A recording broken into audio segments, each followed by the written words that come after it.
Greetings, fellow investigators, and welcome back to our video podcast, Into the Darkness, where my friends and I play the Call of Cthulhu role-playing game. I'm your host, Tom Rayleigh.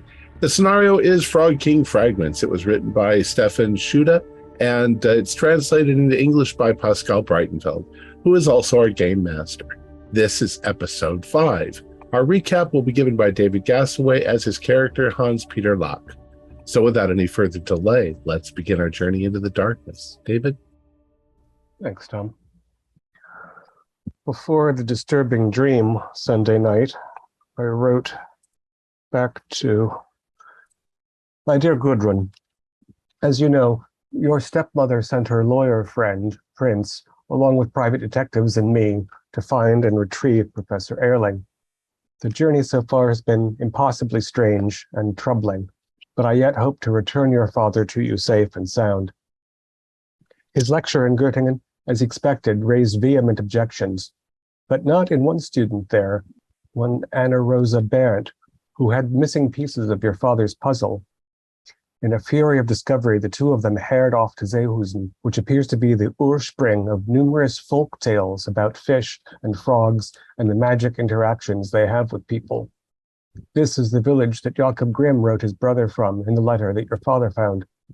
The sinkhole pond Grimm mentioned is now a municipal pool, despite being both troublingly deep and unpleasantly stagnant smelling. It was near this pool that young Miss Behrendt marked a pentagram on the ground, I believe trying to summon her own magic frogman. She had copied notes from Unersprechlichen Kulten and was interested in dream magic. She ended up wholly catatonic, and now the authorities are apt to blame Professor Erling, which isn't making our quest easier.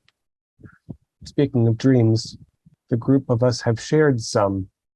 Inchoate scraps from Grimm stories, and Anna Rosa's arms are scratched as if she passed through a thorn hedge. Stranger vistas as well, impossible cities and a pyramid by the sea, a pyramid possessed by the Frog King himself, a thing called Balkrug. The lawyer, Prince, doesn't seem that bad, really, and the men he's gathered are resourceful and brave. If we do not find him before then, I think your father will be here in Seehusen for the Rifle Festival next weekend. The festival has an ancient history relating to the mysterious founding figure of Joch. I think it is a key to your father's theories and to his mania. Do not lose hope, Gudrun.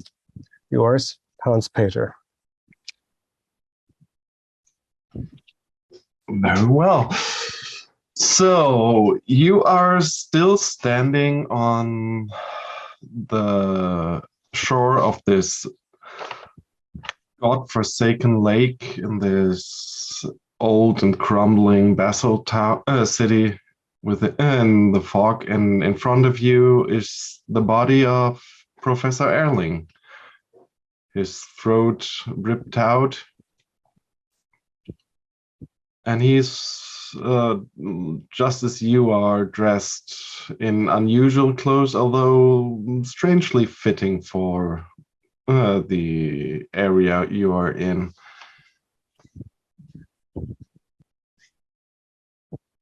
What do you want to do? I want to double check that he's actually dead. I know he looks very dead, but I believe we're in a dream, so dream logic applies. Yes, yeah, you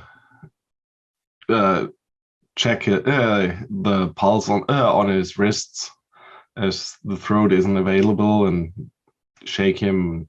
He is quite obviously dead. Is there anything He's on dead. his person? Well, if you die in your dreams, don't you wake up? Thought you Maybe died he in just- real life if you died in your dreams. I've We don't died in know. my dreams. We don't know what dream logic is. It varies You between know, stories. someone could live, someone could die. I think we still have to look for him when our dream's over. But what else can we do here?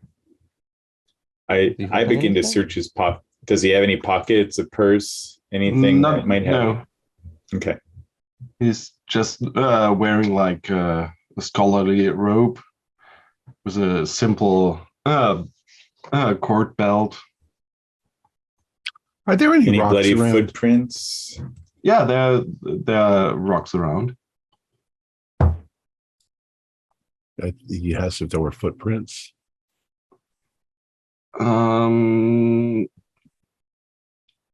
As you look around, you can see in the mud on the beach there are like, well, not really footprints, more like claw prints. They're moving all around. Large animal.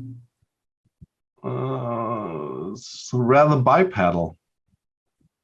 Was it But that, like, I'm going was to pick up a rock and throw it out into the water. Try to skip it across the top. You throw it at the lake, or? Yeah, at the lake.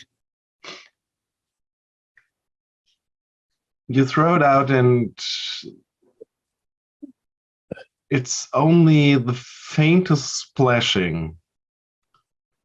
It's like just like the as if the sound was somehow swallowed up. But the water starts to ripple as if something's moving under the water. And These it seems to be moving towards the shore. Yeah, I'm gonna move away untie my from the sword. edge. I'll take a few steps back. I'm gonna unsheath the sword that I think I still have on me.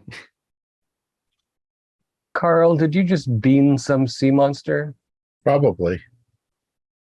These claw prints, they're roughly the size of a human if a human had amphibious feet, Yeah, that would fit. like the writhing bodies we saw from the pyramid top. Yeah, and there seem to be several shapes now you can see under the water, We Yeah. run, gentlemen. and they're coming Let's- towards the shoreline. Yeah, I let's step behind Daniel.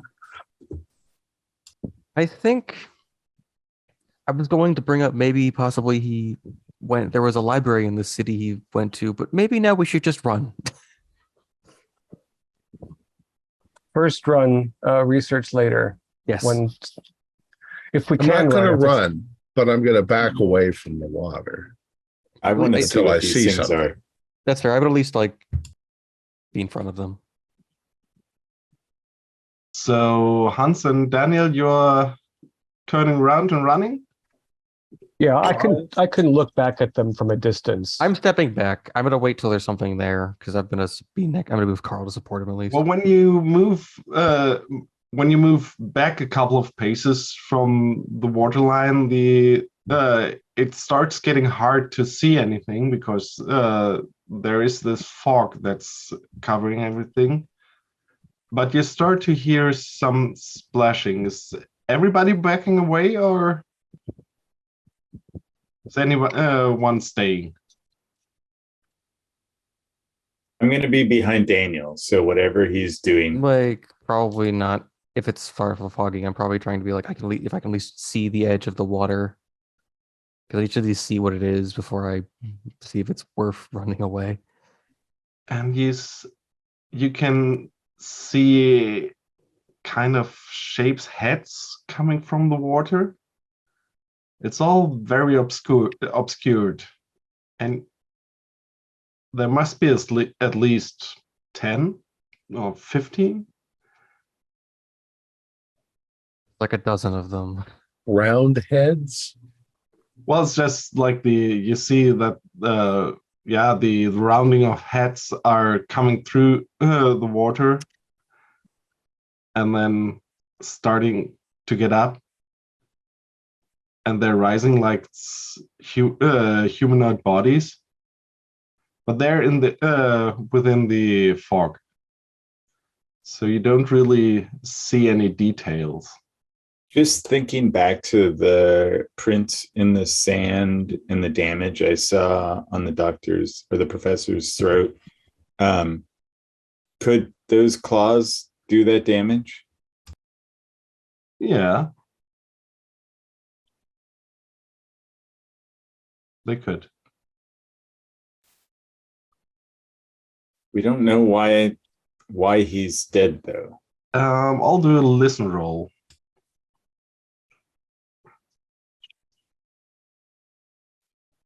Failed.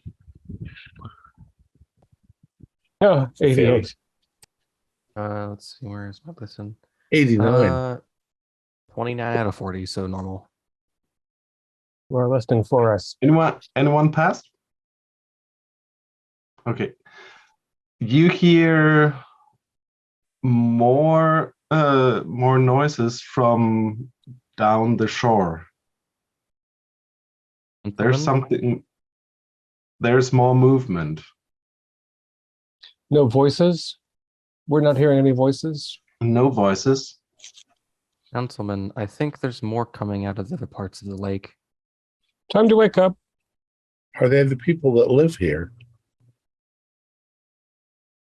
I think they're at least the ones that made that city theirs.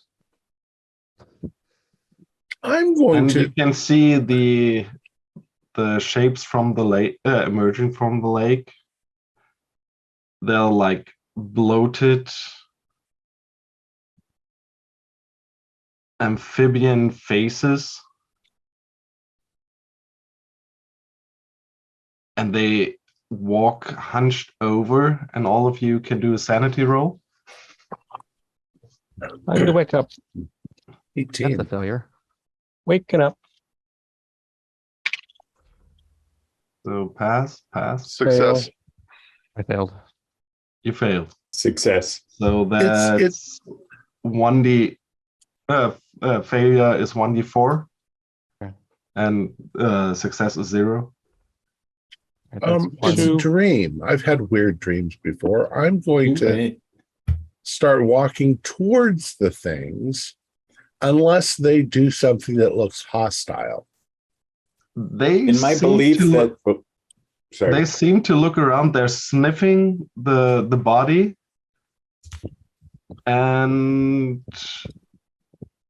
they seem to look into your direction, but they don't seem to see you right now.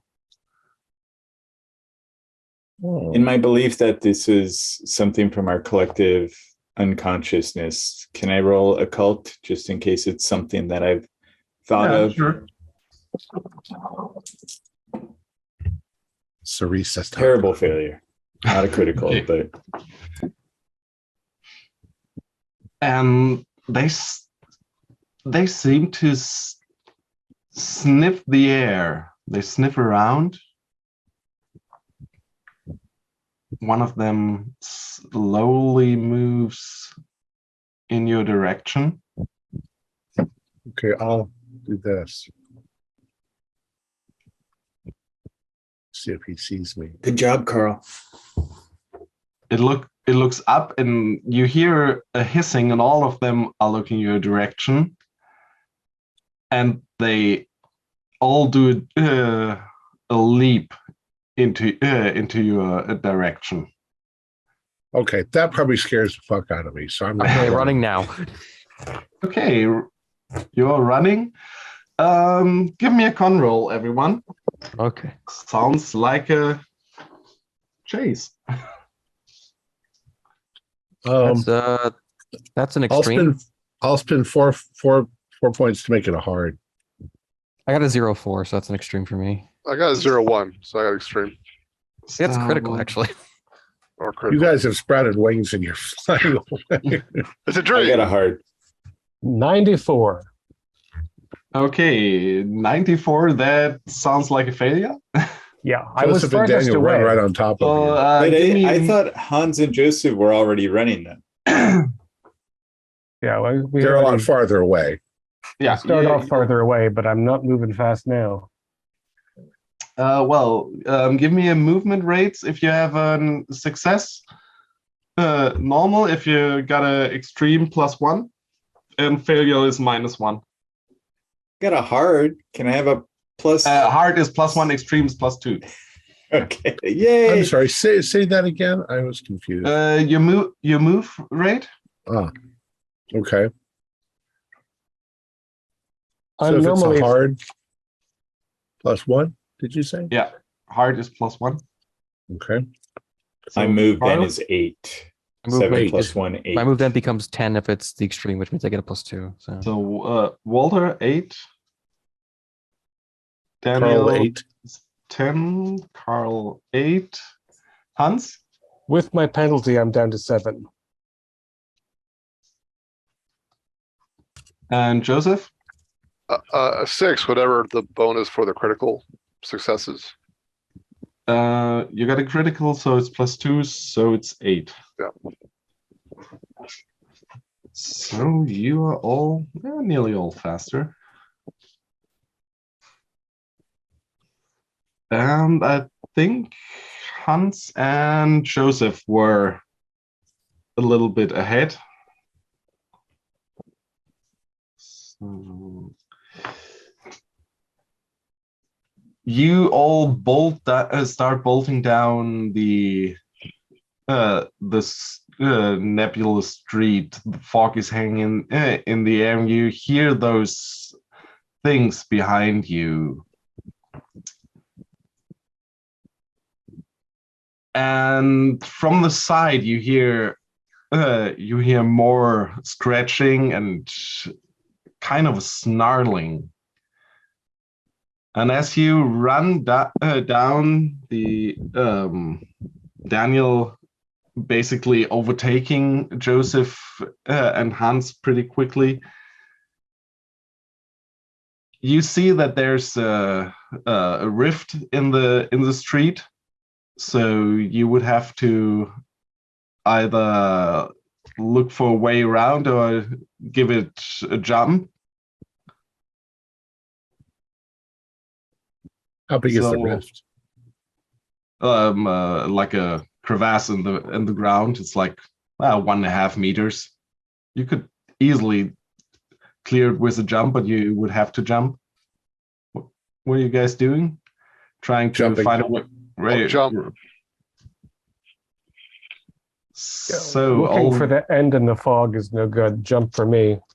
I'll jump too. Okay, so I'll do jump roll. It's pretty easy jump, so bonus die. Okay.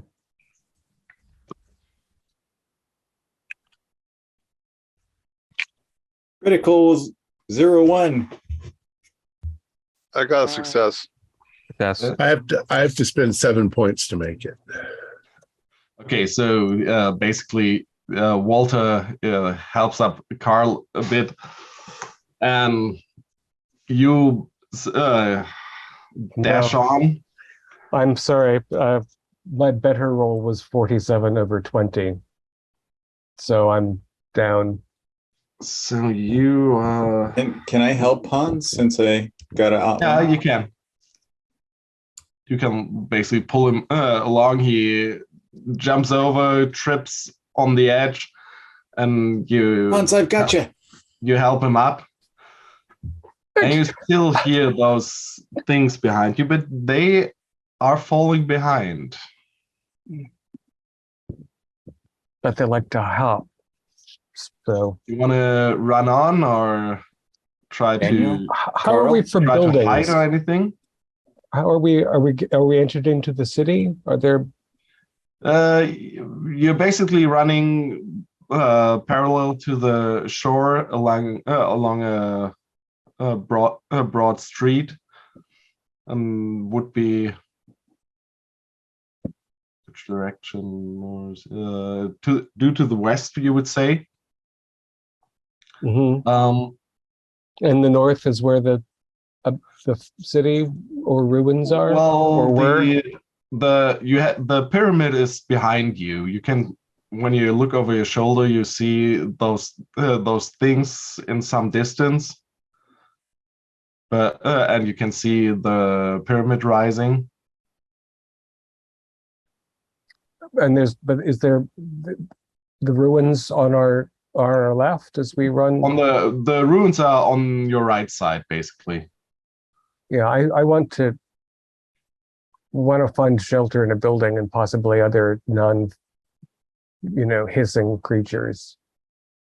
So I'd like to Their run. behavior when they came out of the water seems strange to me. They're sniffing at the body as if it was kind of a Is the rest of surprise to you, them. are you keeping together or are you splitting up? We all jumped, so I think we're keeping together. I'm staying with Daniel. So Probably a you're bit fast. following. So Hans is running towards a fallen down building. You're following him? If someone yells they have an idea where to go, sure.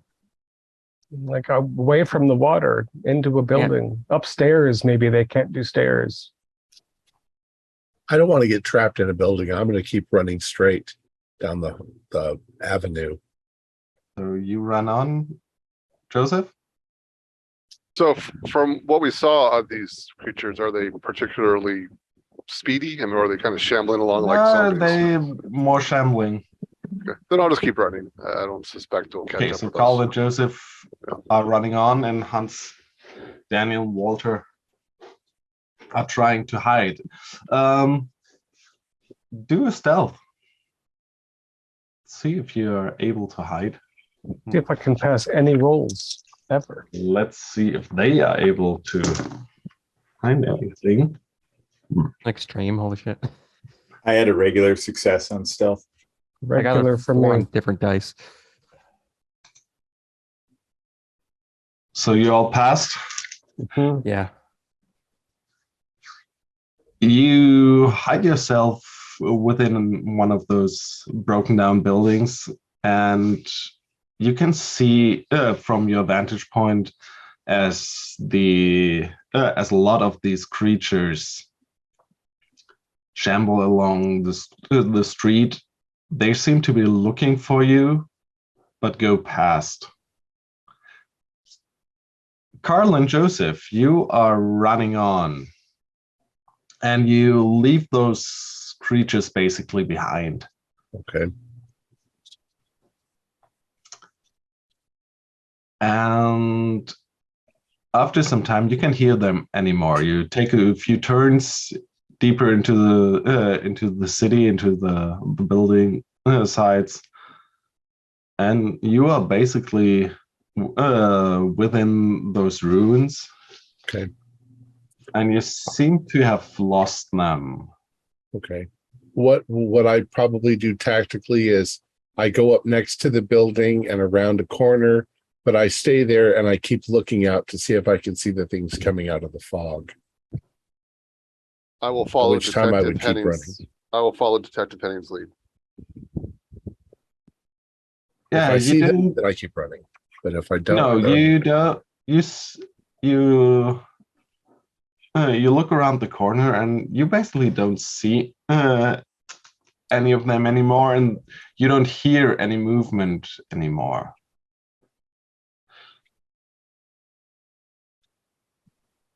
And there, you notice a reflection over the street. There's something shiny in the rubble. Okay. I'll go over to it. So are we in like a replica of Seehausen, or are we in just some kind of No, it doesn't look like that. unrecognizable It's an alien ruined city alien ruins? Okay. Yeah, with a gigantic pyramid in the middle. Much bigger, big black basalt blocks of stone. Doesn't resemble any city you've ever seen. Within the rubble, there seems to be a shiny, like coppery surface, a little bit like the part of Coins? an old, no, much bigger, like part of an old dome or something. But large pieces of metal. Yeah, it's like the rubble has fallen onto a very large piece of metal. Like there's like an old dome buried under the dirt. I'll clear out some of the rubble, get a closer look at it. But is it a dome that was once on the roof of a building and it fell off? Yeah, So it seems like it fell down. Something collapsed here. You clear off the dirt, and the surface is quite shiny and reflective, and you can see your face. Carl, you're also looking at the surface. Yeah, you see both of your both of your faces, and your faces they start to change. Your features are morphing. Is it just a distortion from the metal that we're seeing, or That's what you initially think, but then your whole features are drawn out. You think your limbs are elongating. I look at Joseph. I'll look at. You try to look to the side, and you have the feeling you can't move your Locked in place. gaze. What the fuck's It's going on? like your sight is drawn into this reflection. Joseph, you have the same effect. You try to move turn your head, but you're completely drawn. Detective Henning, how do we wake ourselves up out of the dream? I don't know.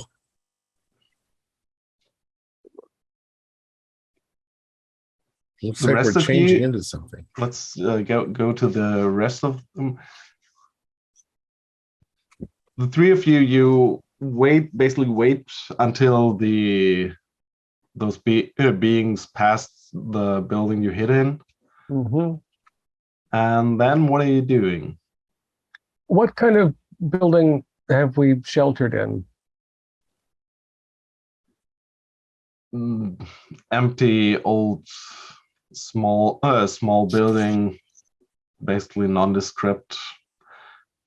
It's hard to tell what it was once used. Everything is broken down. Everything is just rubble and dirt.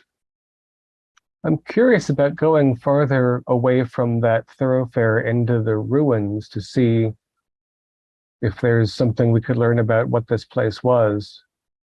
Inscriptions or sculptures or... Even, I guess, what remains of records, just to see I'm what worried they about had. Carl and Joseph. Yeah, I was thinking we have to go find them. What you notice is that aside from this pyramid, you haven't seen any inscriptions or anything on any of the stones or the buildings.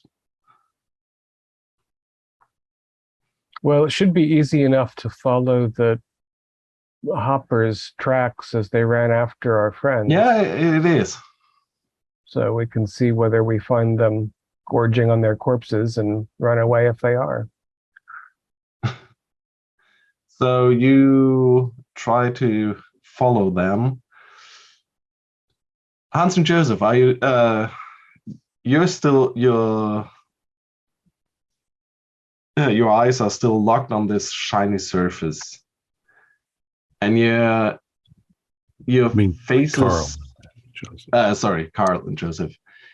Your faces and your limbs are starting to feel strange. You could try to rip your gaze away from the surface. Is there any kind of Power physical? roll. Is there any kind of Willpower. physical sensation with that, like pain or You discomfort? you have the feeling that something is changing with you, but you're not able to look at your body. So he said power roll to fight it. Power. I got an 05, so I thought extreme. Put myself away. And then I'll pull Joseph away. I failed. Okay, Carl, you pull your gaze Yeah. away, and you see that you look over to Joseph, and you see that his face is actually starting to change. I'm going to pull him away.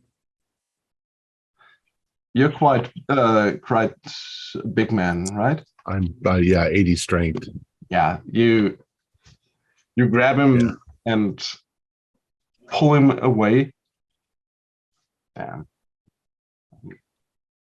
Okay. And when you look at him, basically his face looks like what you saw in this image. The features have gotten more like insect-like. It's like all hardened. So basically, both of you within the dream lost 10 points of appearance. 10. Oof, I'm ugly. Dude, am I ugly? Yeah, he is. Well, frankly, Detective Henning, you weren't. Well, never mind. Carry on. We need to wake up. Do we see any of those monsters coming in our direction? No, but there are 3 shapes coming down the road. Okay. They look more like they're pressing to the walls. They seem like they don't want to be seen. That's probably our cohorts. Pull our hats down so that we're gonna have to explain.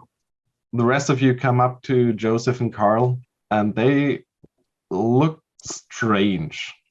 There's a kind of a magic mirror in that dome over there buried. Don't look at it. It changes your face. It's mutated us. Stunning. Yeah, we could barely get away from it. It's dreams for you. Carl, may I touch your face to see if it changed anything else? The bone structure underneath? I've told you at least 10 times in the past 2 years, no, you can't touch my face. It's just for science, Carl. Go ahead, touch my face. The skin feels hard. Your skin has been hardened. If you wake up like this, like Ana Rosa woke up with the thorn bush scratches, you're gonna have to like grow beards and get bigger hats. I'll just get a job at the local sideshow. Oh, I'd make sure that that some of the people at the university, Hans could probably help as well, would study you and find out how the dreams turned me into a freak. Exactly. So the last time we woke up, we were in the pyramid and picked up a coin. Should we go there and see if the coin sends us to the waking world? Or should we just wander around trying not to look at reflections? I think that's a great idea. Excellent idea, Mr. Lack. I think we should. Patterns work. There's always the possibility that there's something else that. Just make sure we don't run into any froggets or whatever they are. Yeah. I'm perfectly, if somebody wants to give me a good smack in the face and see if it wakes me up, it's better than being cut in half. Anybody? My sword away. Well, Walter's into touching people's faces. I'm willing to slap your face if you'd like. It's worth a try. I'd like to wake up more than you. Yeah. So basically, you are by now a bit on the outskirts of the town. You can see the pyramid in the further. If you could track back into the city. And the road you are on seems to lead on alongside the lake, and in the distance you see this white city that you saw from the top of the pyramid. It seems to be very far away. But what's the landscape like other than that? Well, is it jungle? Is it no? It's those wheat fields are a little bit further out of the town, and it's completely silent. And it's still completely silent. Last dream we walked into the city and it just took us to the pyramid. Where did all the things go? Where did all back into the lake? You don't see them anymore. If we're not being menaced, we could try for the White City. I mean, yeah, just through the wheat fields. It might take a while, but It would we're be in a dream. We might have fascinating all the to time in the explore. world. Again, maybe there's writing I'd- there, or you know, I'd like it better than this city. This city's awful. Let's go. That's and we know they're behind us, closer to the pyramid somewhere, even if they're in the lake. So, all right, White City it is. This Follow time, the don't yellow throw a brick rock in road. the lake. yeah. Let's just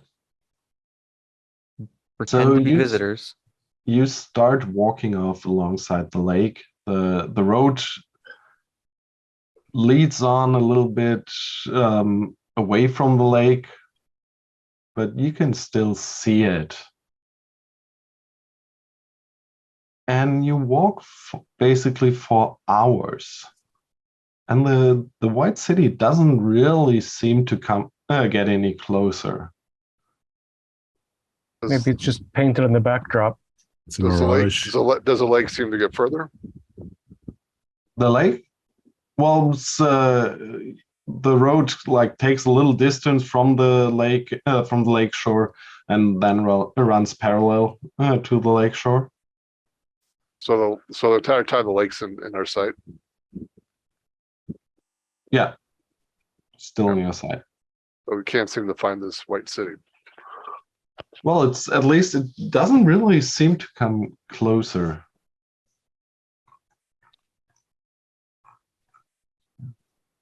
So does anybody recall how to wake yourself up from a dream, from within a dream?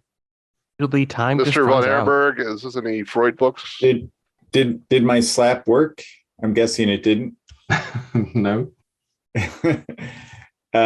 Typically, the way you wake someone from a dream is with some kind of physical interaction, but obviously that's not working with our spirits here in the dream world. But also, nothing bad is happening to us. So, Excuse but me? obviously I we're look not like a supposed to freak. go to the city. Look at so- Detective Henny. Well, it hasn't gotten any worse, though. I mean, where's your sense of curiosity? Let's go back to the city and look around more. Easy Yes. for you to say. So just so I understand this correctly, so that our physical bodies are at the hotel sleeping, Hopefully. hopefully peacefully, Right. while we Yes. in some sort of collective dream are wandering this town for hours and what we perceive as hours and hours and hours. Right. Yeah. Right. And the other thing I could say is, like, if we knew we were in a dream, that would cause us to wake up, because the dreams usually can't hold that. But I'm sure in some It's way. a that is pretty a good damn point. detailed dream. Yeah. Not to It mention doesn't seem vague shared. at all. And as you walk along, there's a point where there seem to be tracks from a cart or something that lead from the road into the wheat field. 3,000 silk flowers. A Oh, car. the Sandman. I knew they meant something. Flowers are the key to the mystery. Yeah, Let's follow them. follow the tracks. You follow the tracks. The wheat has been trodden down, and it leads a couple of yards into the field, and then suddenly it's just stops. You just there are tracks, and next moment there are no tracks anymore. Or the next they just stop, like they're cut off. And you hear this voice. It's laughing, and it's calling out and saying, "My tale is done. There runs a mouse." There runs a mouse. My tale is done. There runs a mouse. This is just a voice we hear. Yeah, Does It the runs voice the sound, mouse, is in the rodent. yeah. my tale is done, What there the voice runs is a saying. mouse. Hans, Didn't Do we the hear some knowledge story, weird fairy tale related to mice? Some retelling. Hans, do a knowledge roll. It sounds almost like something from Alice in Wonderland. That was made. The mouse's tail. I'll spend 3 for a hard success, if I may. You don't need to. Okay, regular. You have a Grimm's fairy tale by hand, right? Yeah. Check Hansel and Gretel, the end. The very end. Good. It's not that close to end, but it's right here.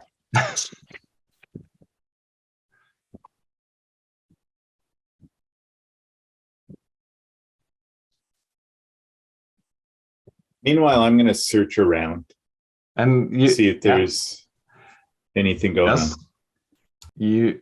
Just this voice that keeps on repeating those words. My tale is done, there runs a mouse. Maybe we'll find those children and then be heroes.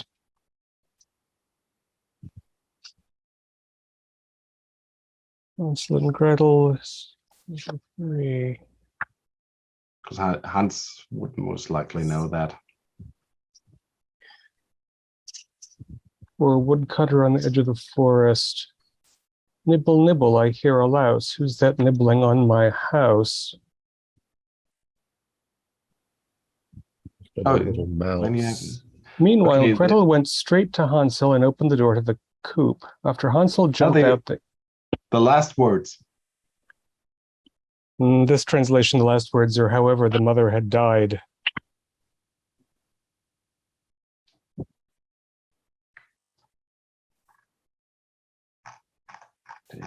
Wrong. Sit down on the board, I'll shove you inside. Okay, then I'll have to give it to you. It is the end of the original Hansel and Gretel. And the whole phrase runs, my tale is done, there runs a mouse, whoever catches whoever catches it may make himself a big fur cap out of it. It's one of the things nobody ever understands, because it has nothing to do with the fairy tale itself. Should we keep an ear out for a running mouse in the wheat? And the voice repeats and repeats these words. My tale is done, there runs a mouse. Is everybody hearing this? Yeah. And it seems like that should mean the end of our time dreaming together. The story is done. What is that passage from? Forgive me, I'm not. From Hansel. I don't read fairy. We have to find a mouse. We have to catch the mouse. To make a big fur cap out of it? I don't know. I think that's makes as much sense as anything else in this dream. It's the ironic inversion, when a big hat from a small mouse. Can we hear a mouse rustling in the wheat? No. And I'm getting down on my hands and knees looking for anything that might indicate a mouse. Going to the source of the sound. You wake up. And before you ask Joseph and Carl, you're not. You basically rush to the mirror in your room, and you look totally normal. My dashing good looks are in place. Oh, thank God. I don't know whether to be happy or not. It would have been a really interesting, bit of science if you'd come back funny. But I'm glad you look good. As good as we could expect. It's Monday morning. And I'm sorry. So what triggered? So as soon as Mr. Ehrenberg got down to look around, that's when we came out of the dream. Well, you were looking around. You heard this voice. Yep. And then you woke up. Okay. All right. Did we sleep late again? No, it's like 9 o'clock in the morning. Oh, I'm furiously journaling everything that happened. Yeah, I'd probably do the same. Preparing to write my friend Carl Jung about this. I think it would fit in with this theory as well. Checking to see if I have any alcohol in my room with me. If you want to, you have. Let me take a little swig. Splash some cold Now- water in my face. Wow. Now that I have completely dismissed the flowers, I'm going to obsess about the mouse. Hansel and Gretel come home. They've got treasure. They dump the treasure out, and they pretty much live happily ever after. Then the mouse line. My tale is done. There's a mouse. If you can catch it, I'll make a big fur hat out of it. Is it So just something cute and funny the guy is saying who's telling the story? So you convene for breakfast? Yeah. Yeah. I mean, Hey guys, do you think those clawed prints in the sand maybe look like duck prints from the end Well, of how- Hansel how- and Gretel? I No, they didn't. don't think so, do I know? considering there was We woke up the last time because we found a coin, a treasure. And in this case, there was also reference to treasure.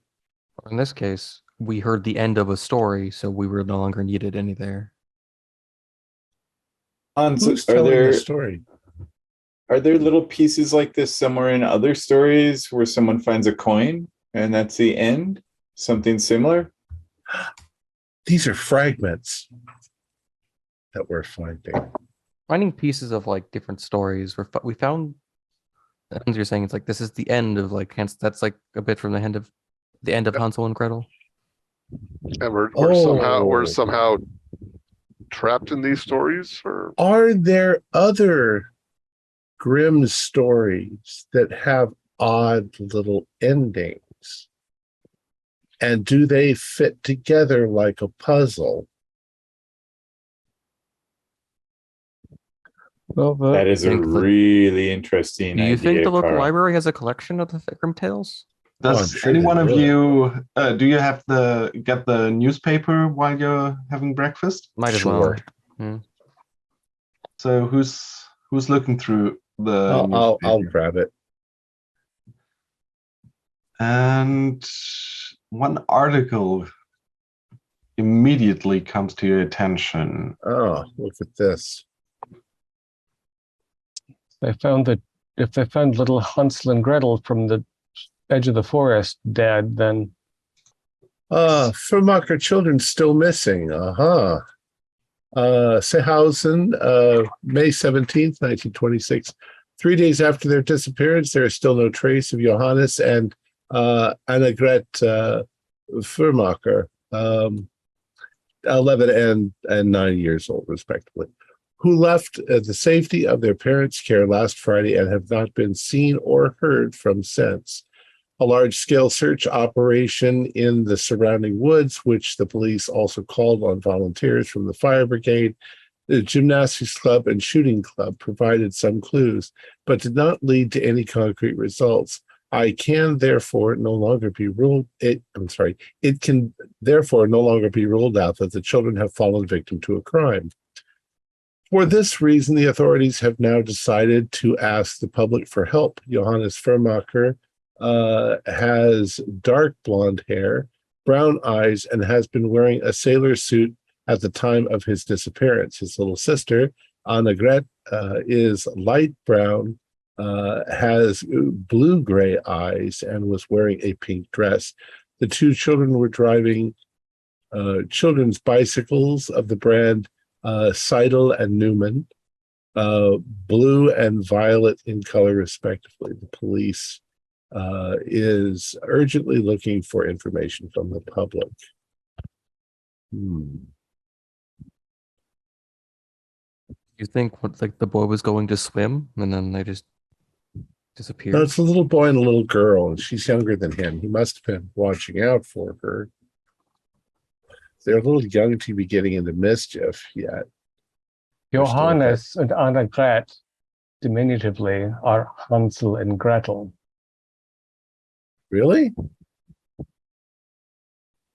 I mean, that That doesn't mean impression. that's what their parents called them, but It it didn't say uncanny. anything about the father's occupation. I put it into the Discord. Because in the tale, their father's a woodcutter, and they their do live mother's at the a edge of the bitch. forest. Yeah, they did say they lived at the edge of the Stepmother. forest.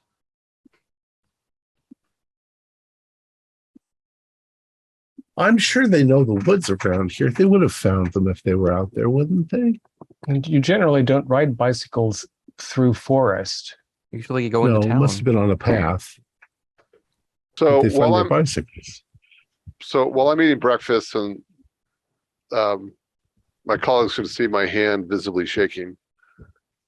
Gentlemen, can I remind you that we're simply here to find Dr. Herling? I'm sure this is a sad story, but they have local police who can look into this. Let's not get distracted from what we're here to do. I You're agree with correct. you. I agree with you, friend. I agree with you, Joseph. The issue is, as we've gone down all these pieces and like this trail of the doctor or like of the professor, it's been beyond uncanny of how everything has led us to even stranger places, considering what happened last night, and that I don't think that was just an omen.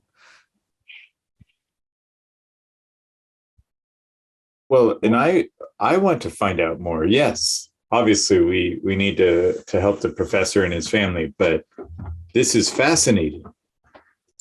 The only thing that I can think of, given that Professor Erling, I think, is aware that he's a wanted man, if the thing Into we the saw woods. in a dream didn't mean that he's already lost. But I think he's probably in hiding, and we don't have the slightest clue about where he would be, except that I expect him to come to the rifle festival. Or he's dead, which seems to be indicated by our dream we had. Or what we saw there is real, and his throat's already been slit. Unless But it's a all of- weird. Keep going. All of the bits and pieces that we have experienced relate to his obsession with the Grimm tales. I don't think he stole little Johannes and Annegret from their bicycles, but I don't think it's unrelated any more than is the fact that Anna Rosa is asleep, but, static, like Sleeping Beauty. I mean, the first dream we had with the Rapunzel Tower. So we had Rapunzel Tower, we have a Sleeping Beauty, we have the story of two kids, seem to be named Hansel and Gretel. But then how does our dream about with the coin and the pyramid and the frog monster fit in? That's not a fairy tale. Oh, it fits the local tales of this region. Yeah, there's the fisherman and his wife tale, and the various frogs being kissed. The bad girl in the story that we found the original illustrations from. Lived in a lake. Yeah, right, and the good girl kissed a frog and a castle rose out of the water, and she became a princess. And the bad sister kissed a young man, and he turned into a creature that would leave webbed clawed marks in the sand and pulled her into the sea. There's a lot of women being pulled into the water. I think the direction of our investigation should go like this. We're looking for the professor. If the professor came into this region, as we have come into this region, he would also be encountering an awful lot of Grimm's fairy tale references.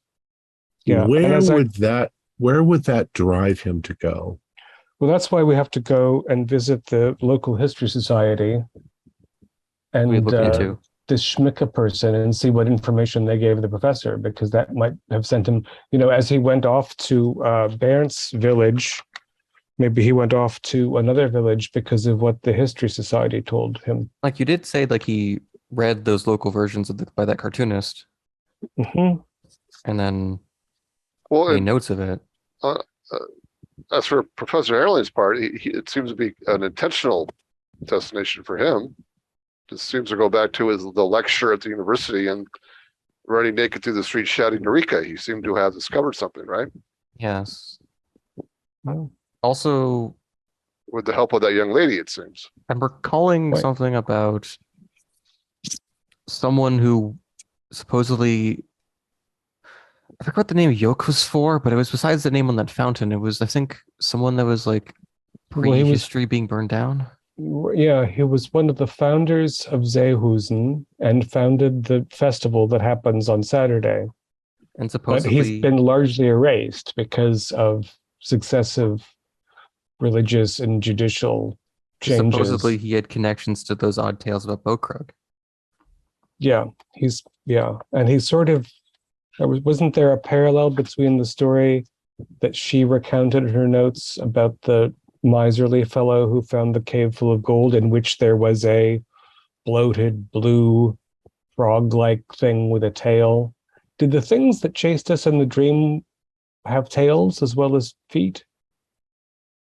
Sorry? The creatures that chased us, did they have tails as well as feet? No tails. So like frogs, no tails. Yeah.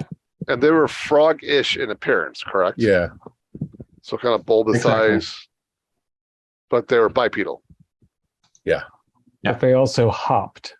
Like frogmen. Yeah, like a hopping. Abominable movement. frogmen. All right. So I like wish we'd heard their so- voice, because remember from the letter,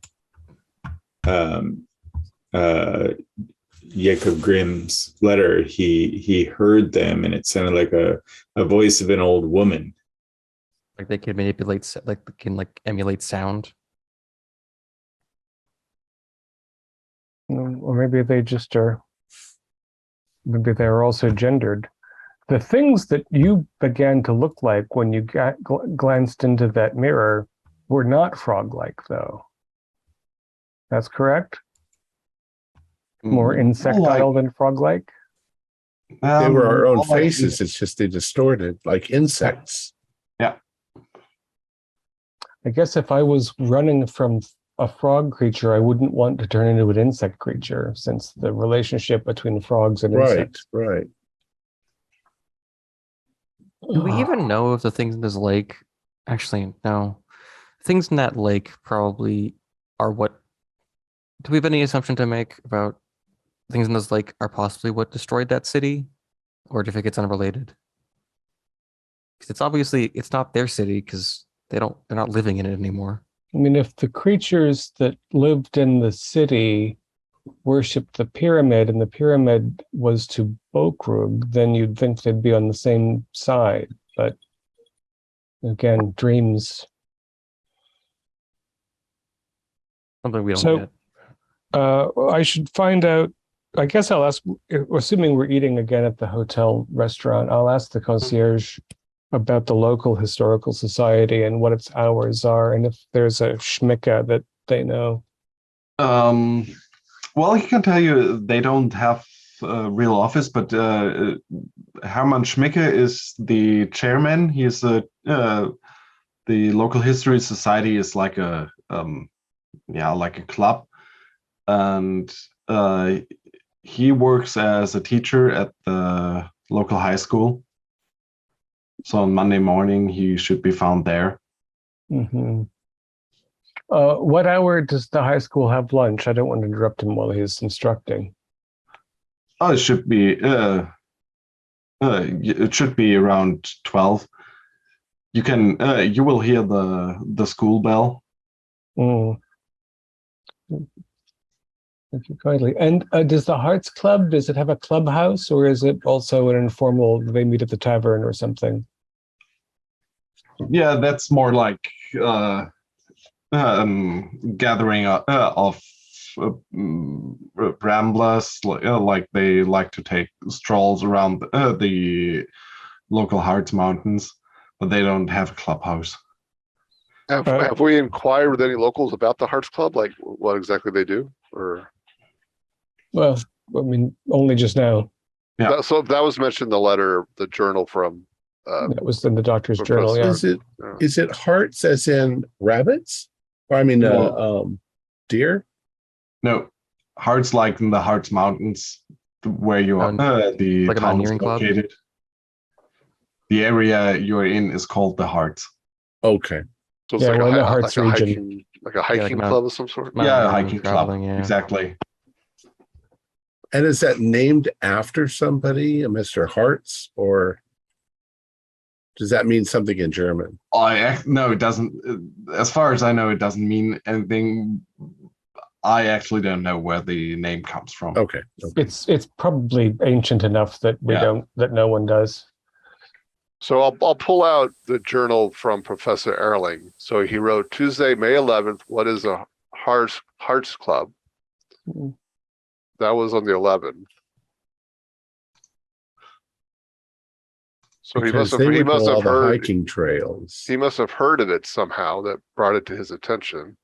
Hans, you would know that just because it's next to the Tuesday, it doesn't have to mean that it's on this date. He was scribbling down notes all that margin. You could see he scratched out a couple of things, and then he was just writing thoughts.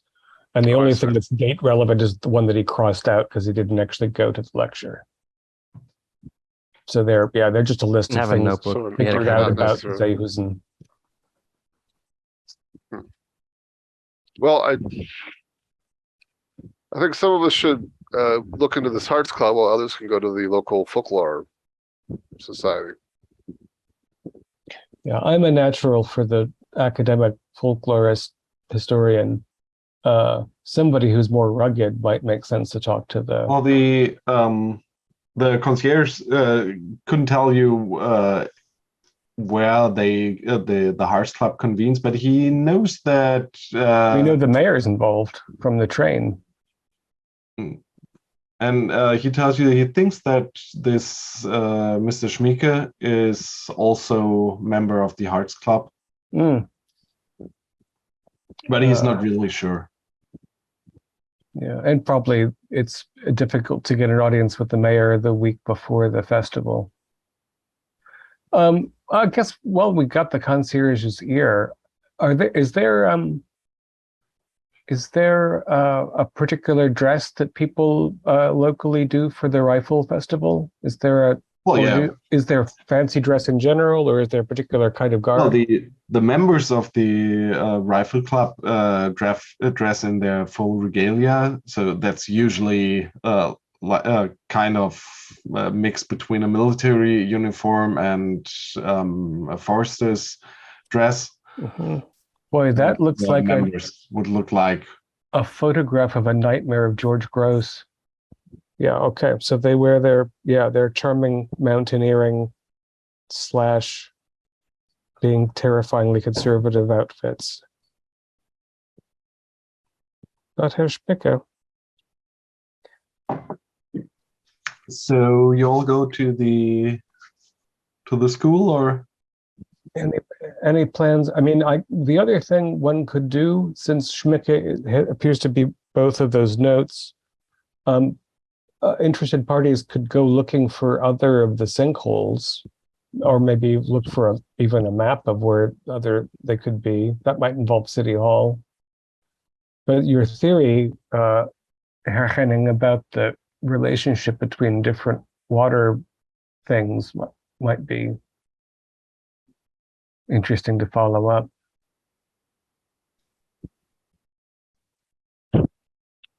Otherwise, I'm more interested to look now at the ends of all of the stories of the Brothers Grimm and see if there's some sort of coded message that they left us that nobody's ever figured out.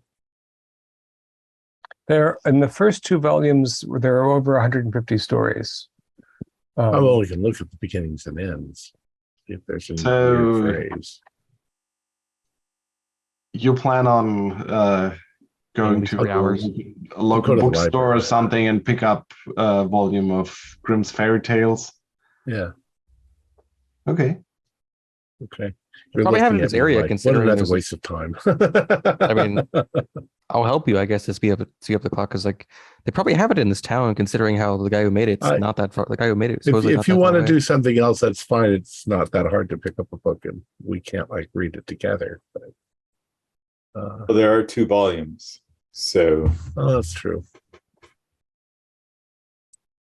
If you want to go to I guess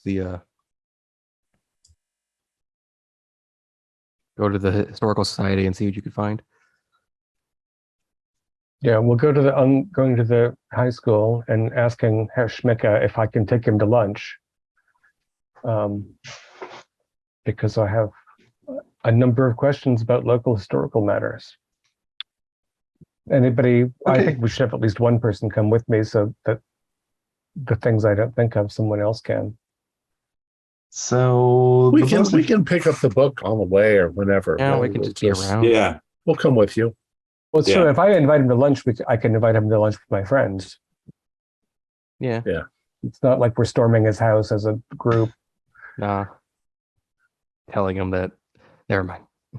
So you go to the local high school, which is next to the synagogue, and there are a lot of kids of different ages on the schoolyard. You go into the building and ask around, and you are referred to a schoolroom where a middle-aged man with gray hair, very stiffly dressed in a gray suit. The hair is over the side with pomade. He has a small wire glasses on, and when you come in, he's looking up. He has a stack of school papers in front of him, which he seems to be marking. And yes, how can I help you? Excuse me, Herr Schmicke, is it? Yes, Dr. Schmicke. Dr. Schmicke, a pleasure to meet you. Stands up and reaches your hand. And you are? Hans-Peter Lach. I'm a university student visiting from Berlin. Oh, how splendid. Yes. What brings you here? Well, I work there with Professor Erling, whom you have heard of, I fear, recently, and perhaps you've had a visit from him as well. Erling, I heard that name somewhere. Oh, he did not come to visit you, even though you are the chief of the local historical society. Yes, you heard about that. How flattering. Well, I'm the chairman, and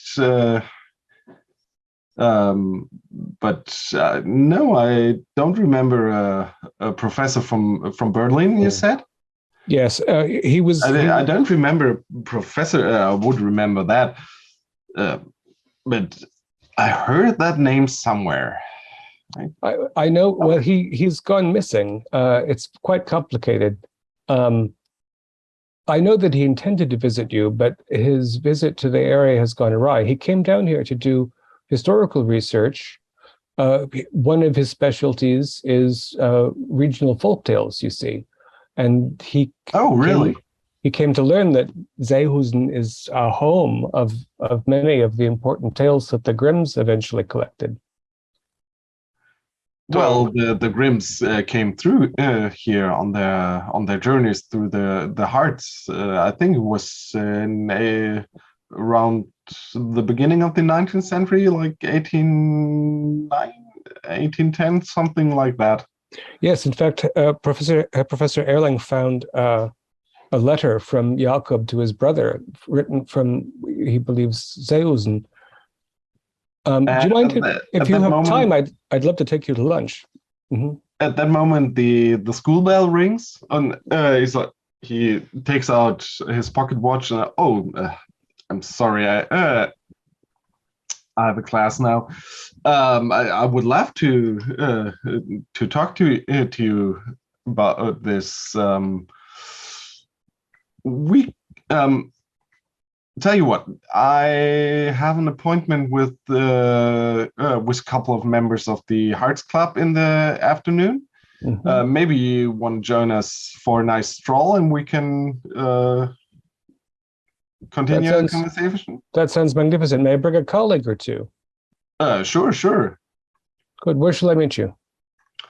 And let's just meet in front of the school. That should be easiest for you. Yeah, very good. Very pleased to meet you, Herr Doctor. It was my pleasure.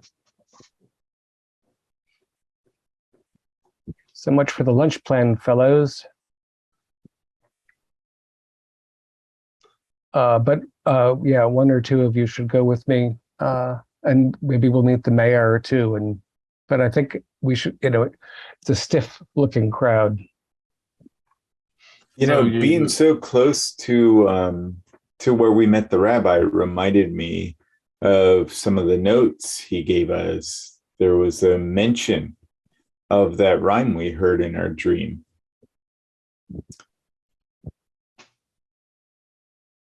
Oh, wait, right.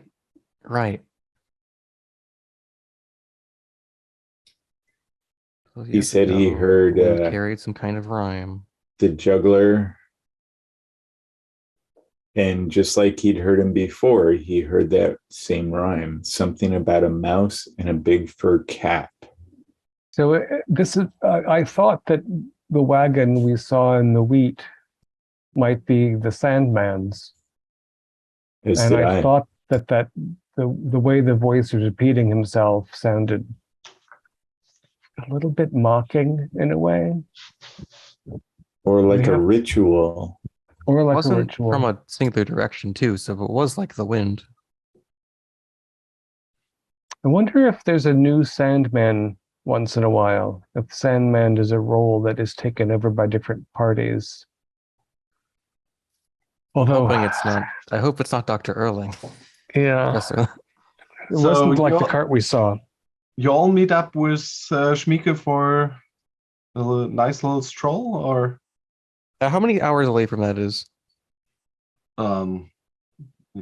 After school, so probably 3. After school, let's say like 4 o'clock.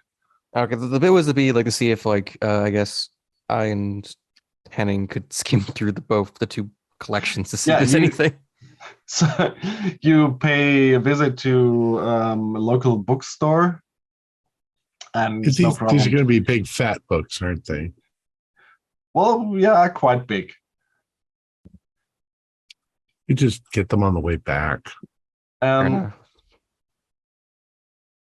They're going to be heavy. You want to carry them around all day. You have a couple of hours. You can bring them back to. You have all the time in the world to bring them back to the hotel. We can do it afterwards and see if there's actually anything. I'll just make Norvin get used to carry them.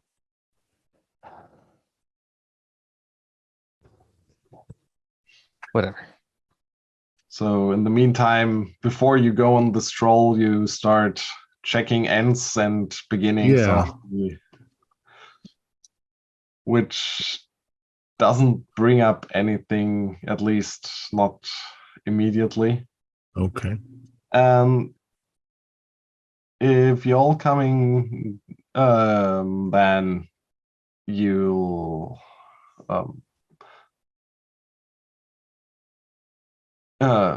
reconvene. Terrible today. You meet up in front of the high school, and Schmieke is standing there with together with a woman in mousy gray dress and 3 kids. They seem to be one is maybe 8 or 9 years old, little girl. The middle one is a boy about 13, and an adolescent girl of 16. hello again there, Mr. Luck, it was, right? Locke, yes, Herr Doctor. Let me introduce. Unfortunately, there were some change of plans with my colleagues because they spent all that time yesterday for searching for those unfortunate children, so they couldn't come. But I brought my family instead. This is Heidrun, Ilse, Kurt, and Hedwig.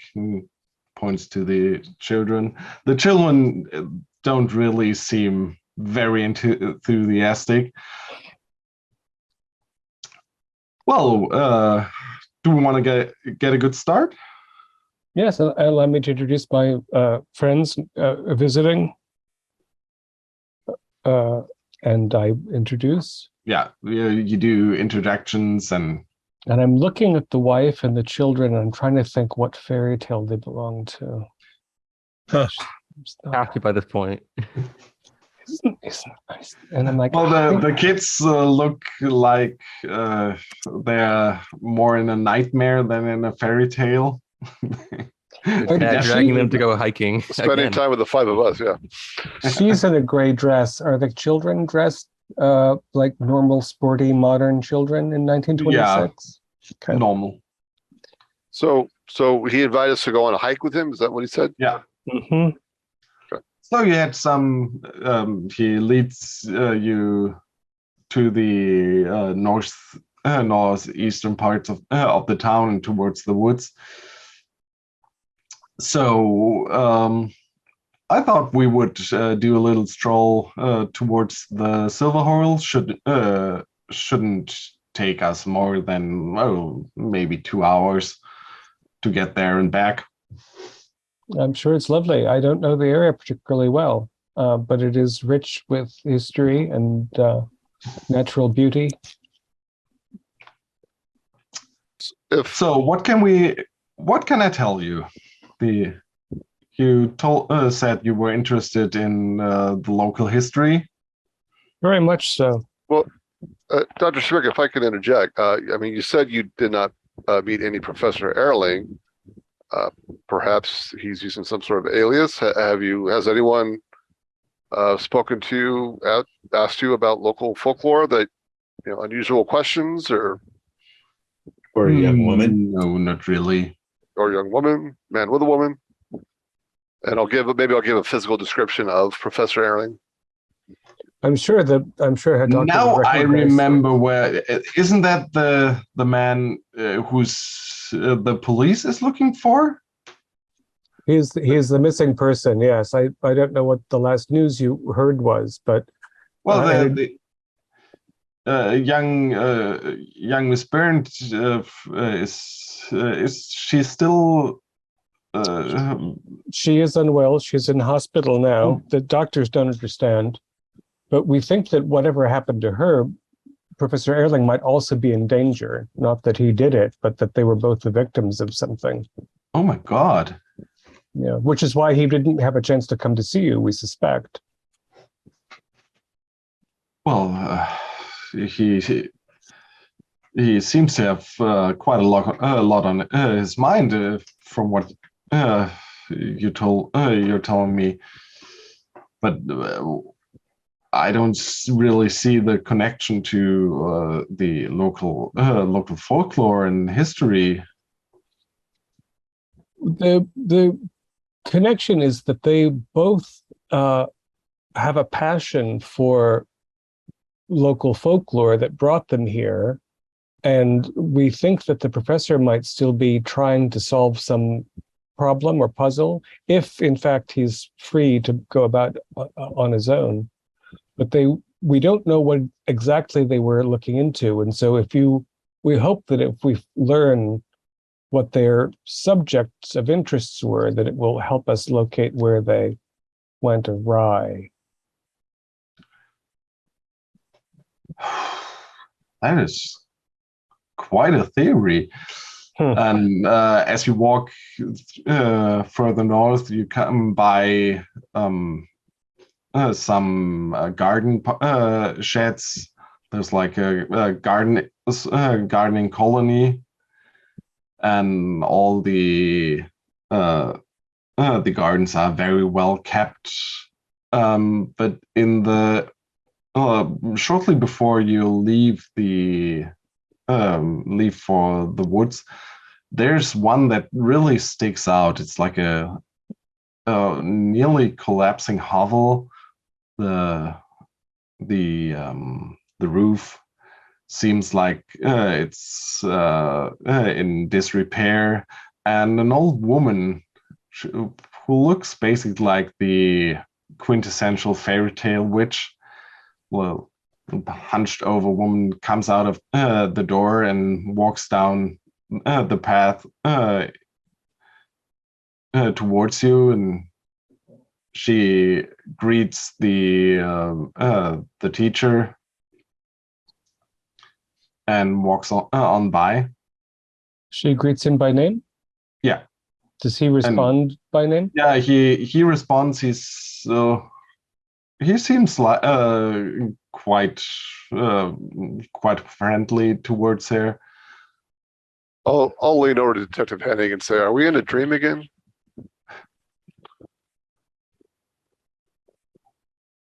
And so this is like a little house outside of town up in the hills. Yeah, Is that where we're at?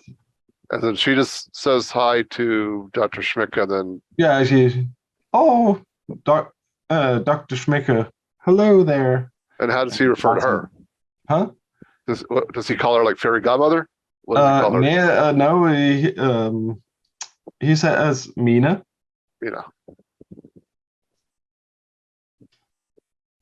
And just walks by. So we on the train here, by the way, we saw some children call out to a fellow in wild garb and called him the Sandman. Is that part of the coming festival, or a local tradition that is not written about much? Well, no, not particularly. The Sandman is I think all children are told the story of the Sandman, aren't they? Something about dreams, yeah. Who brings the dreams to children. That's not really something of the local Carlorid. No, but I've never heard. I mean, they were looking at an actual person who was dressed in motley or something, which seemed surprising. No, fellow with a cart. All right.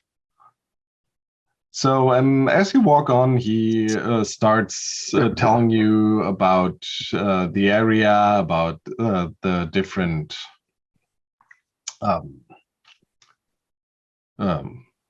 features of the Harz Mountains, and you get to one of those ponds. It's a rather big one, and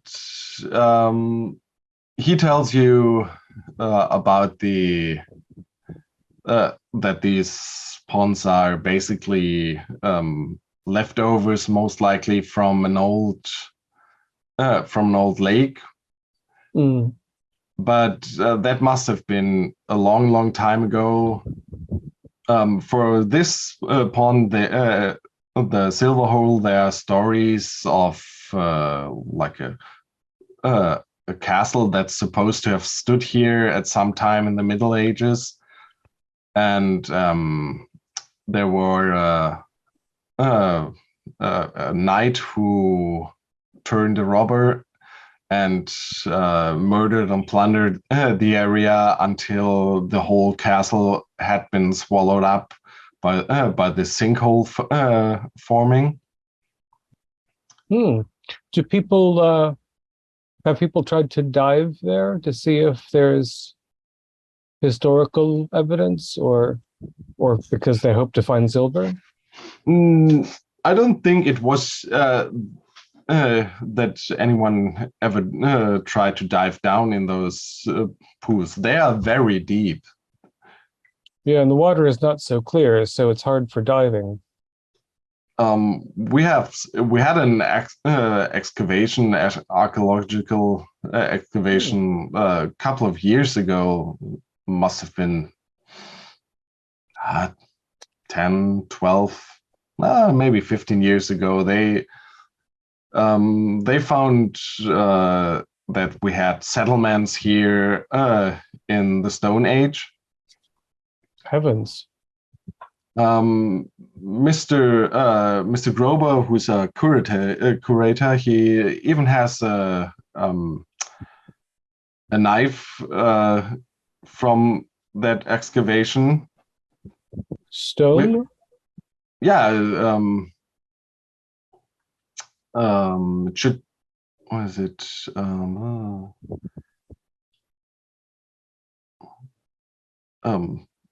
He has a obsidian knife. The excavators think that it can't originate from here because we don't have any volcanic activity in the area. So obsidian can't be from here, so it must have been brought from somewhere else. But it's definitely from prehistoric times. Grobe has a whole bunch of interesting exhibits he will like to show for the 500-year fair.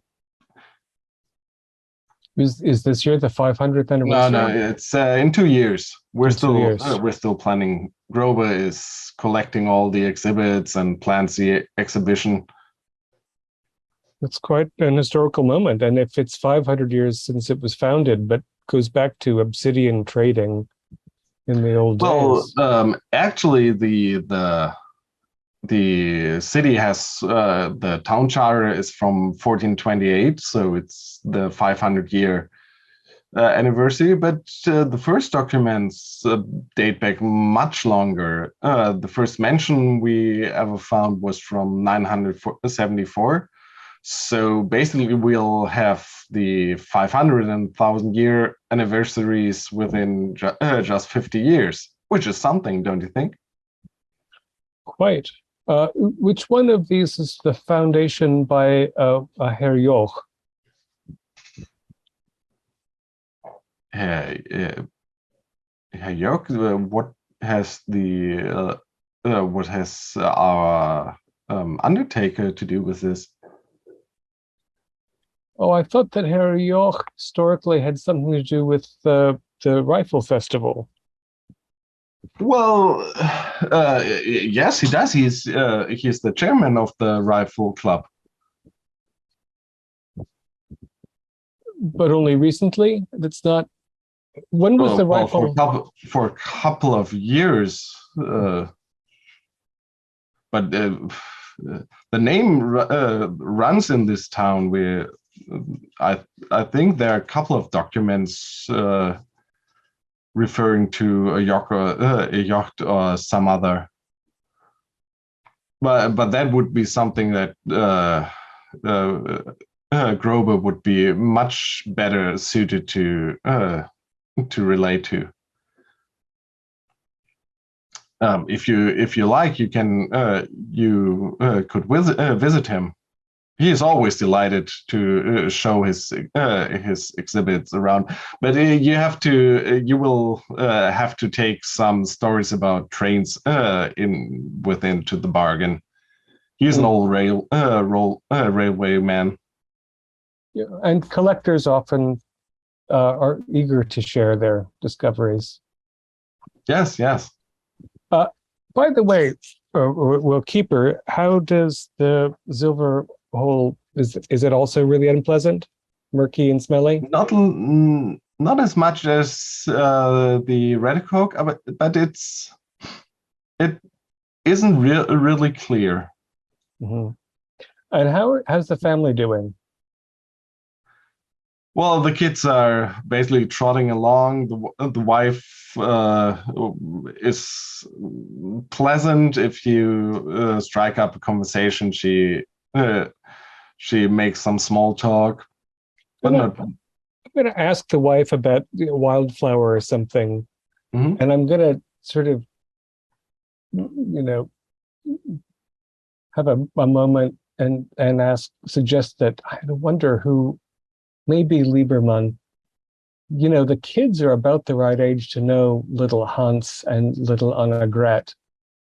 So if they're lagging behind, might see if you can figure anything out. We should have asked that the old lady in that dying house.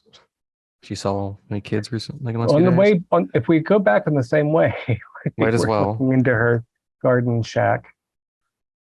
Mina is short for Wilhelmina, I think. I actually have some questions for the father, if you want to. Yeah, I'm gonna take the wife away a little bit to I'll go ask the give some breathing room. Doctor, my friend and I, Daniel here, we visited with a rabbi in your town, and he told us some very interesting things about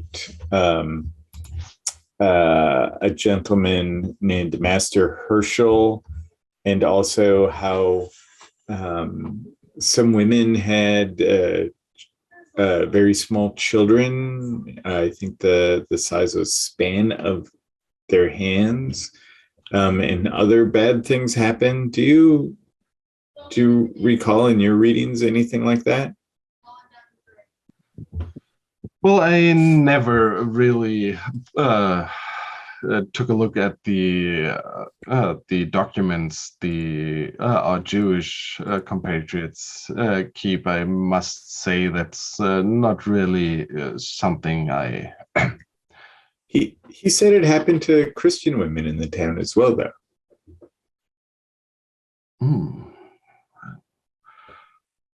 Well, most of the, I mean, they were very old though, so it might have been lost over, I guess, a few centuries ago. Well, I don't know about any small children. There are, well, the history of our town is riddled with stories of mishaps and the small catastrophes. We had a lot of fires in the city over the years. That's why our fire department is quite bigger than usual. But I don't know about any strange small birth. You've had an unusual number of fires in this town, you said? Well, according to the documents, they have most likely more or less always been within a couple of years when when people started to lay fires, and then it somehow died down again.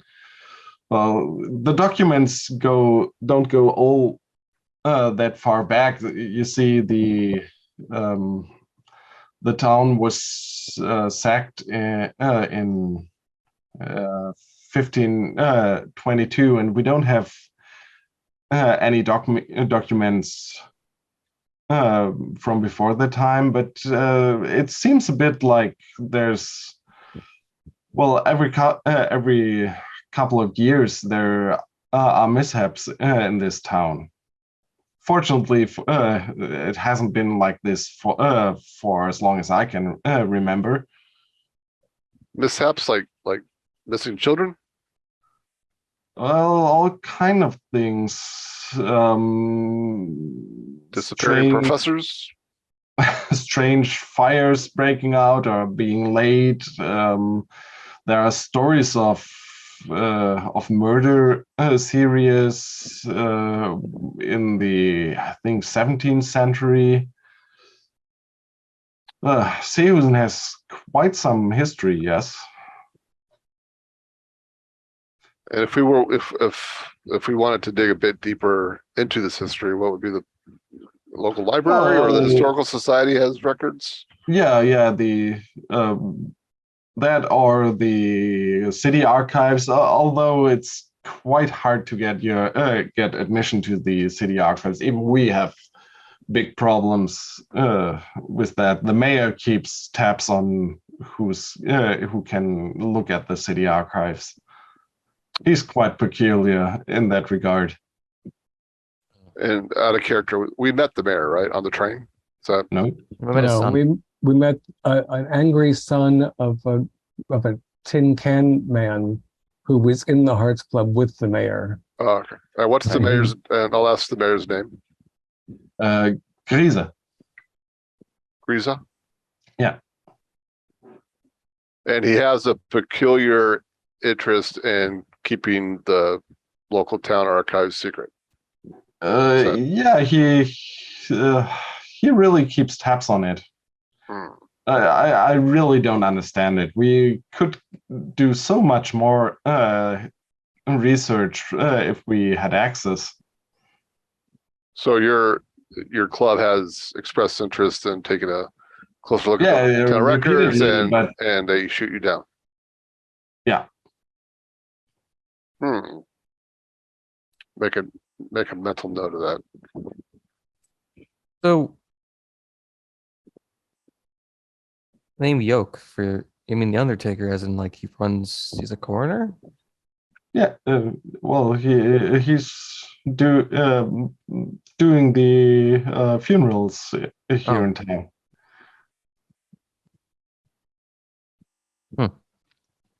And he's the chairman of the Rifle Society for a couple of years now. He works much with the kids in town and the young members. He really helps out kids that struggle, gives them good guidance in life. Very good man.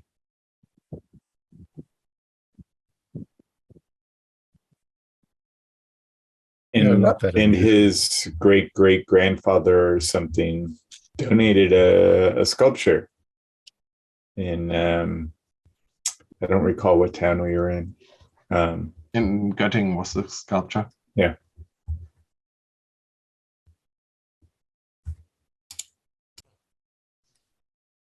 I guess in the meantime, while they're talking to him, I'm gonna see if I can ask the kids some questions about if they knew the Schumacher kids. No, they don't. Oh, well, okay. the middle child says he knows the elder one, but they weren't friends. Oh, okay. How often does your dad take you force you to go hiking? Too often. I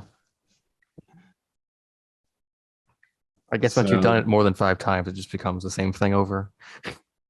Yes, you can tell that. So the rest of the stroll basically goes uneventful, and you're within 2 hours you're back in town. Did we take the same way back? About, yeah. I wanted to ask that older lady. I wanted to ask that old lady a question. She was a. Well, you go past the her shed again.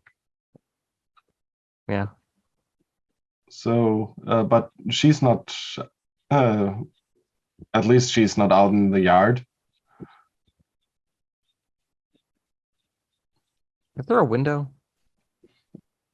Yeah, quite small windows. You would have to go into the garden to look through. Is the outside of her house made out of candy?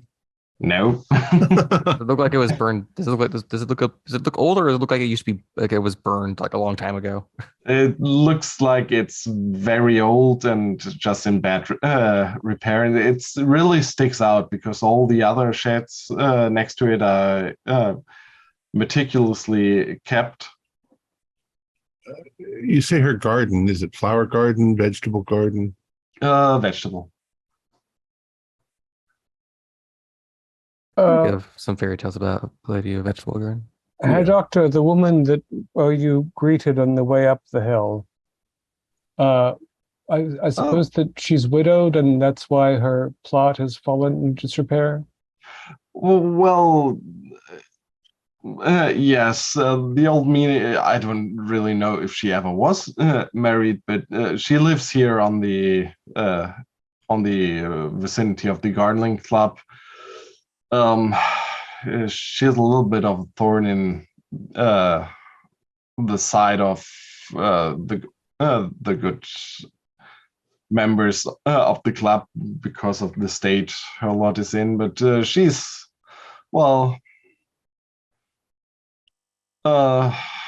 more like a better kind of tramp. She collects wood and sells it to housewives. Usually people give her small sweets and fruit or stuff alongside the money, and she likes to give it to children. I'm sorry, how old was she again? Did she appear? Old. Old. Okay. Well, she must be nearing at least 60 or 70 years. I think it speaks to the community spirit of the gardening collective that she's tolerated when everything else, of course, is so ordered and. Well, yeah, she is tolerated, but that's about it. So does our meeting seem to be winding down at this point? Yeah, we're back in town. The wife is reminding her husband that they need to do some things around the house, and they say their farewells. Mm-hmm. I'll get Herr Grober's information. Yeah, he gives you the address. All right, we'll say our goodbyes. Great pleasure. Gentlemen, I think we'll find some answers in the city archives, town archives. Likely so. Which the mayor seems to have under lock and key. Perhaps he's part of something fiendish. Who knows? But he doesn't want this information to come out. It would appear. Maybe not fiendish, but like most old secrets go, sometimes you hold on to it so long enough, anyone knowing it is just detrimental. Well, in fact, if he's sufficiently secretive and Professor Erling came calling, there might have been a conflict. Professor Erling asked perhaps the wrong questions or the right questions. It's conceivable. Scared off the. So, Keeper. So, I mean, in other small towns, are they pretty open with historical records? Is it kind of unusual that a mayor would be that kind of secretive? Like, have we been through this before with other towns? At least for like their internal societies. It sounds quite strange that a mayor doesn't allow access to town records, especially to the locals, like doing their own kind of private. Okay, yeah. Okay, I think usually we need to have a meeting with the mayor. Usually, if you can provide a reason for having a look at town records, that shouldn't be a problem. Okay. Like if you're trying to document like the history of the town. So it's now like 6 o'clock in the evening. You want to call on the on anyone? I wonder perhaps if we check in with Herr Grobe about whether I assume he's going to be dining, but if he would like to see us after dinner, that might be. Yeah, you have a telephone number. Sure. Yeah, if we'll try from the hotel because we all need to refresh ourselves before dinner. Yeah, you can set up a meeting for this evening. He seems quite enthusiastic. Yeah, we might avoid the whole Erling question this time too, so as to not. So you find yourself a little later in the house of where is he?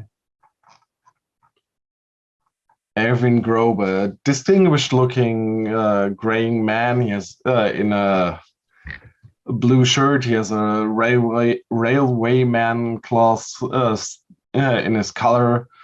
The whole house is like a train museum. There's drawings of trains, there are models, timetables, technical drawings, everything. And he offers you all the a brandy. Delightful. Thank you for hospitality. Oh yeah, sure. You see, you're interested in records about the town? Well, I'm organizing all that stuff. What are you especially interested in? We're interested in a number of things. Your friend Herr Specke mentioned that there have been a series of calamities over the years, and that's interesting. I'm very curious about the appearance of the pools or sinkholes over time. And if there's a map of them, and if anyone knows whether they're connected. No, I don't think that there's that they are really connected. Let me see what I got about the sinkholes. I think I got a treaty about the history of the Redicolk. If that's of interest to you. It seems to have been significant, well, a few centuries ago and ongoing. Ah, yeah, and he leads you into one room that doesn't have the theme of trains, but is stuffed with boxes and folders with papers, and which he seems to have his own system of organizing, and he pulls out this. The History of the Redicolk by Paul Grota. The history of our lovely little town of Seehusen, a jewel on the edge of the Harz Mountains, has been a history of water since time immemorial. As all scholars know, the subsoil on which the local fertile land rests here consists of mighty deposits of sulfuric lime and chalk. Just as constant dripping hollows out the stone, large areas of this bedrock have been washed out over long centuries by seeping rainwater, so that entire subterranean lakes may have formed in the depths of the Harz Mountains. Now and then the ceilings of such water-filled caverns collapse and, depending on their location, form spring ponds, or so-called sinkholes, of which the aforementioned Zilberhole is probably the oldest and most historically significant, but by no means the only one. A good 150 years ago, there was a large pond on the other side of the Schiltberg to the north of the town, which old plans refer to as the Palschen Diek. In the time of our parents and grandparents, Seehusen was even a spa for several decades, and its water was recommended as a drink for infertile and pregnant women alike. The largest and most impressive sinkhole in the area is the one that occurred in 1752 on the meadow of the former farmer Reda, when a shepherd was grazing his flock there. According to legend, it was around noon when the animals suddenly became restless, and the shepherd's well-behaved dog suddenly began to bark for seemingly no reason. Shortly afterwards, a terrible roar and crash arose from the depths of the earth. Sheep bleated and ran around in wild panic, and the horrified shepherd fled in mortal fear to a willow tree. He had just climbed it as the earth burst directly in front of the roots of his involuntary perch and disappeared into unseen depths, making room for a flood of water that shot up from this hole, almost drowning the poor shepherd and flooding vast areas. From that year on, the water ate away at the edges of this pond, which was soon called Redicolk after its unhappy owner. In 1810, two young girls, the daughters of the court councillor von Boden, and their governess nearly fell victim to the turbulent depths when a second, smaller sinkhole opened up on the redded meadow. The two ponds finally merged in dramatic fashion, when on January 6, 1868, the vibrations of a passing train caused further sections, including the railway embankment itself, to collapse, even taking with it a locomotive stationed on a siding. To this day, it has not been possible to recover or even find the remains of the wrecked train. Since then, peace has reigned around the Redicoke. But who knows? In centuries to come, there may be stories to tell about this place, similar to those told today about the famous Zilberhole.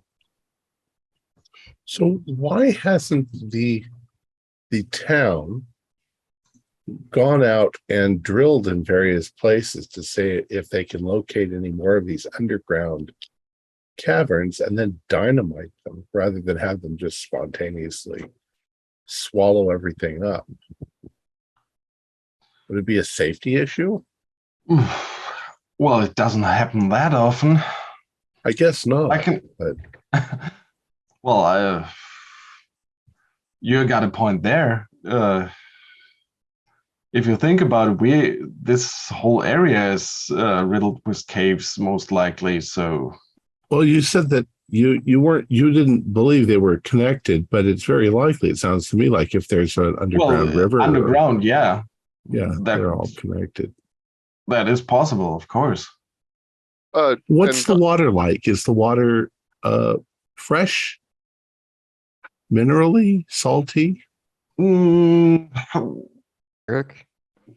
It has been famed for its quality, but you see, I don't agree with that. Yeah, I think the water in those pools is rather stale. I don't know if you've seen the Redicoke. I sometimes wonder why we use it as a swimming pool. I wondered that too, actually. But Dr. Schmicka mentioned this area is notorious for mishaps. He mentioned some fires. Are those related? Are those any sort of relation to these other events? There are time, location. Okay, there are occasional fires. Let me see.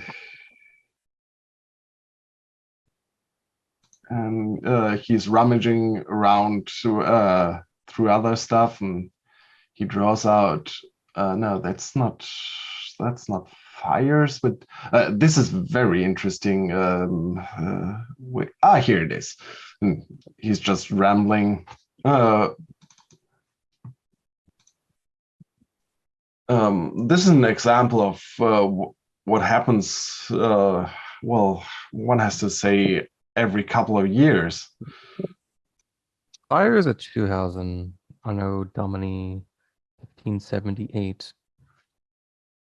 I, Wilhelm Gerke, fire chief and a member of the High Council of the city, hereby report on behalf of the council on the city of Schuhausen those fires we have so devastated our dear hometown that we now have to ask for the most gracious help to restore what has been destroyed.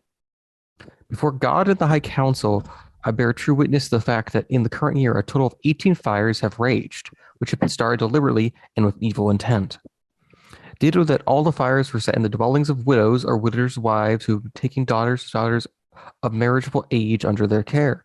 Due to that, the embers are always stoked with glowing coals, which are thrown onto the roof of the injured party in a brass or at least iron shod shoe as a container, to which merry minstrel music was played from afar as if for dancing.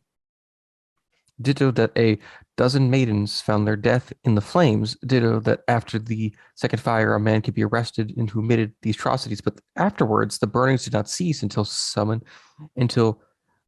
7 perpetrators were caught, who committed the same atrocities one after the other.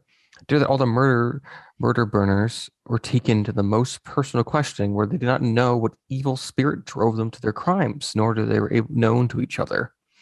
Due that the exclusion of the small stature between all these, no mixture could be inquired into. due to the delinquents, after accepting the Holy Communion, were put to death by fire in the marketplace, as the law commanded. May God have mercy on their poor souls. Does that sound like witch hunting of some sort? It's also striking that the crimes were against stepmothers, often. And those Yeah. that actually had adopted, or I guess even just fresh widows. Old widows, hags, stepmothers, all the villains of fairy You tales. seem to have a lot of very strange customs. Do you know a lot about folklore in the area? A little bit. Is there any folklore about things that live in the sinkholes underground? Well, there are a couple of stories. Let me see. I think I've got something there.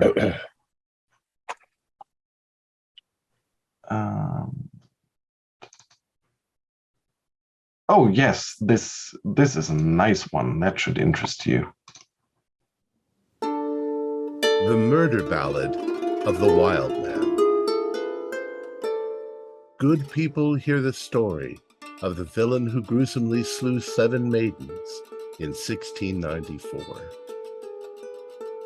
Maidens who from their paths do stray onto a dark and woody way, wandering down by the devil's holes, the wild man takes their souls. The good citizens cry out in anguish, and to God they prayed.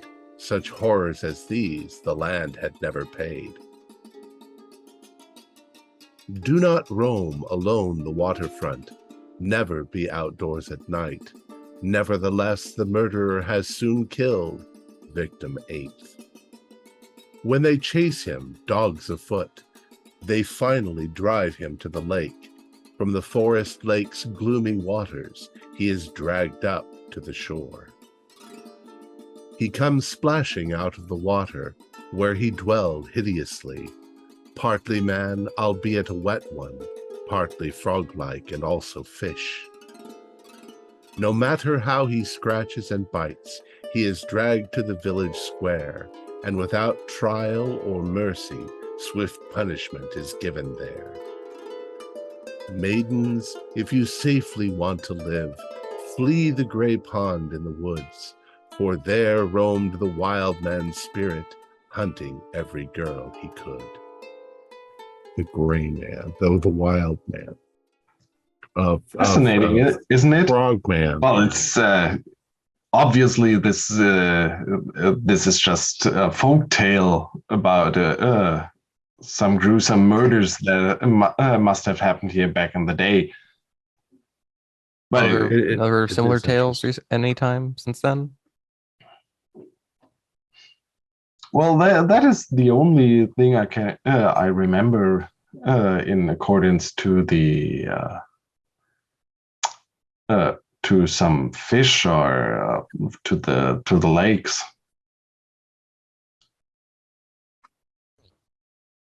Very strange. So, and with that, I think we will make the break. Okay. I was going to end it being like, has any sinkholes happened this year? No. Our players included Brian Ridge, David Gasway, Max Dole, Steve Anderson, and myself, with Pascal Breitenfeld as the keeper of the secrets. We have a Discord server where you can chat with our other members. You can set up private games. You can learn the finer arts of gameplay and game mastering. We provide audio-only versions of our shows free for you to download from Podbean or iTunes. If you'd like to help support our show, please visit our Patreon account. Just $1 a month helps us a lot. Like, share, and subscribe to our channel, and punch the bell icon for updates on our latest shows. And leave us some comments. We enjoy reading them and answer any questions you might have. This is Tom Rayleigh, together with all the members of our gaming club, inviting you to journey with us once again into the darkness for another adventure into the universe of H.P. Lovecraft and the Call of Cthulhu role-playing game. Until next time, good luck and good gaming.